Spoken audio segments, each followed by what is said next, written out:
Hello everyone. Hey, we've finished our Vatican of Flying Cardinals. It's the next in my series of flying birds. And as I've progressed with this series, they've become more and more minimal in terms of the amount of colours and the colour combinations.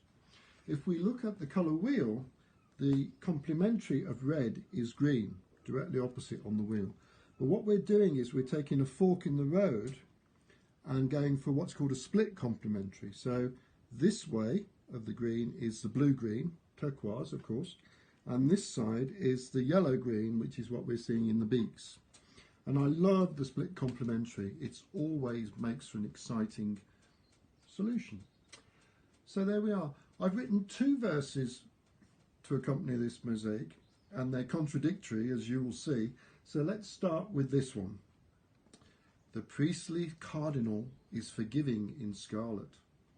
So you might be a pimp or a common harlot, but if you are ready to confess to St. Paul, then he is willing to forgive you all.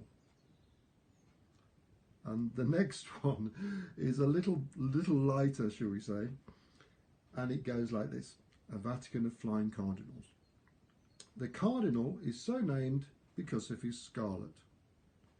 In America, he's considered a bit of a starlet.